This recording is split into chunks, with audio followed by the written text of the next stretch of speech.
In this video, I'm going to be talking to somebody who is a celebrated climate denier, and we're going to be finding out about their arguments and their point of view.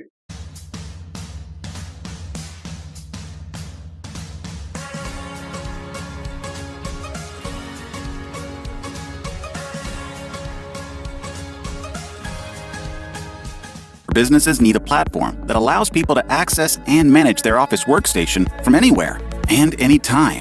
WebConnect does just that.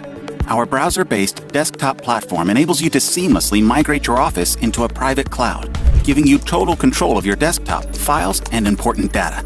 It's encrypted end-to-end connection, making it totally secure and ensuring peace of mind for users and administrators alike. Put WebConnect to the test and transform the way you work remotely. If you want to keep up with some of the craziness that's going on in the world, then subscribe to Ryland Media's Twitter account, twitter.com/RylandMedia. Take the first step towards online privacy. Get NordVPN. Hi everybody, this is Crypto Rich working with you. Well, I shouldn't really say that because this isn't about crypto. This is about politics, and this is about a very contemporary and topical issue because governments in the West, Western governments predominantly, they want to save us from climate change by denying us things like farms and forests and freedom of movement. And we're going to be finding out about why they want to do that and what are the arguments against that because they're using climate change. Now, before I introduce my guest, please subscribe. Follow me on Twitter, CryptoRichYT. Why am I putting that's not my Twitter handle? But anyway, I'll come to that. Follow me on Twitter, CryptoRichYT, and join my official Telegram announcements channel where I post all my videos. And if you're watching this on YouTube, you're probably not going to see all of it because YouTube have this policy that they don't like people who question the climate change orthodoxy.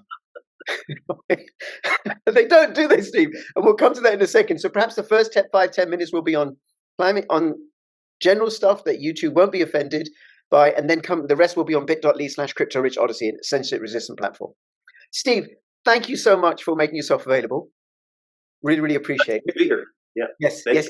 And I know before we started recording, we already had some laughs, and then I heard you giggling while I'm doing my, or rather laughing hoarsely, right, with your full-on laugh about what I was talking about. And let's see how this goes. I don't use a script, by the way, as you may have realized.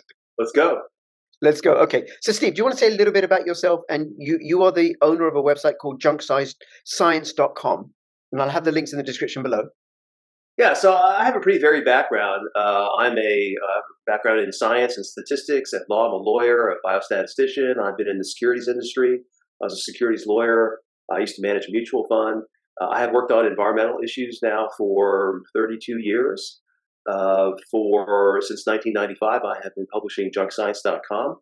And Junk Science is all about the bad science that you see on TV, you read about in the newspaper, that is being used to drive various agendas. It could be a political agenda, it could be trial lawyers, it could be businesses, it could be just, there's lots of people that like to use bad science to push their cause. So that's what we focus on, Junk Science. Okay. And when you say bad science, I assume you're talking about you're referring to the science that underscores the climate change agenda, formerly known as global warming. Much broader than that. Okay. I've been working on environmental issues for 32 years, and I have never run across an environmental issue that is just not chock full of science fraud. I was, in the beginning of my career, I was hired by the U.S. Department of Energy because it was being tortured by the U.S. Environmental Protection Agency about nuclear issues. And that was sort of my introduction to how much bad science pervades all of environmental policy. And then, once you start looking more closely at public health issues, COVID is a great example, you find that there's just junk science throughout the world. I mean, most science we read about today in the newspaper is total garbage. Right. Okay. Well, when you ever hear the phrase "experts say" or "scientists say," I mean, to me that means junk science is coming. Right. Okay, very good, very good. Well, okay, you're obviously one of these anti-authoritarian types who think you know better than experts, and you should just listen to what our betters tell us. Now, we have to be careful because we're still on YouTube for this bit, okay? Right? Yeah. But let me just share something personal with you. So I've got an 18-year-old and a 15-year-old that had never been to school. They were home educated, and mostly we unschooled them. And I know in the US, home education or homeschooling is very big, and it's largely, I think, religious-based, so Christian homeschoolers. In Britain, it's more secular.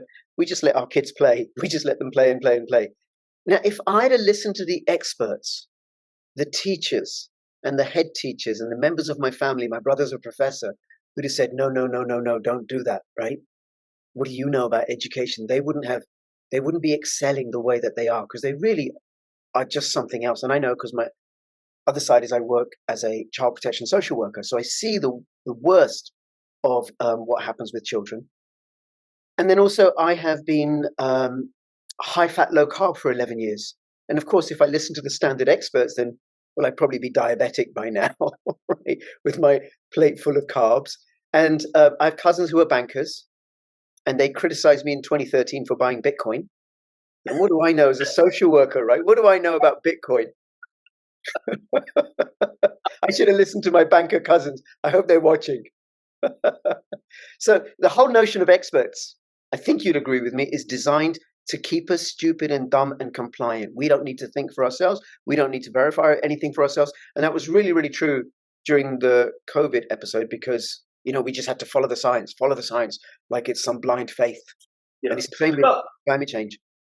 Yeah. So, I mean, if you go to public schools, and I went to a public school, I mean, you get the public education catechism, which by and large is just propaganda.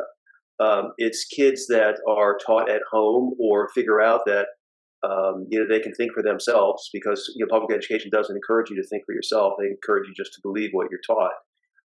You know, you're going to lead to it's going to lead to disaster, which we're kind of witnessing right now. I mean, we're still like the mass delusion about climate, for example. It's because kids have been propagandized now since they were in kindergarten and even before.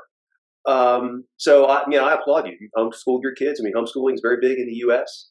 And it's really, I think, but not everybody can afford, you know, either private schools or to homeschool. It takes something. Most people have to send their kids to public education, and it's, you know, unfortunate.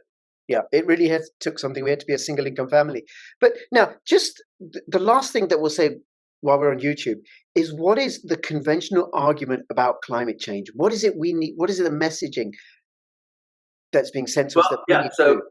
The conventional message is that, you know, fossil fuel emissions, you know, are greenhouse gases, and those greenhouse gases are causing runaway global warming. And runaway global warming is just, you know, it causes every bad weather event. It's going to cause the ice caps to melt and flood the cities, and just all this bad stuff is going to happen. And you know, we must stop burning fossil fuels as soon as possible. Right. And the principle, like the major greenhouse gas, is carbon dioxide. That's the one that, you know, we're going to have carbon footprint measured to make sure that we're not exceeding our carbon dioxide. So the conventional argument goes, and there is a flaw in this argument. There's quite a few flaws, right? I think, right? So we increase the carbon dioxide emissions, and that creates a warmer atmosphere. Yes.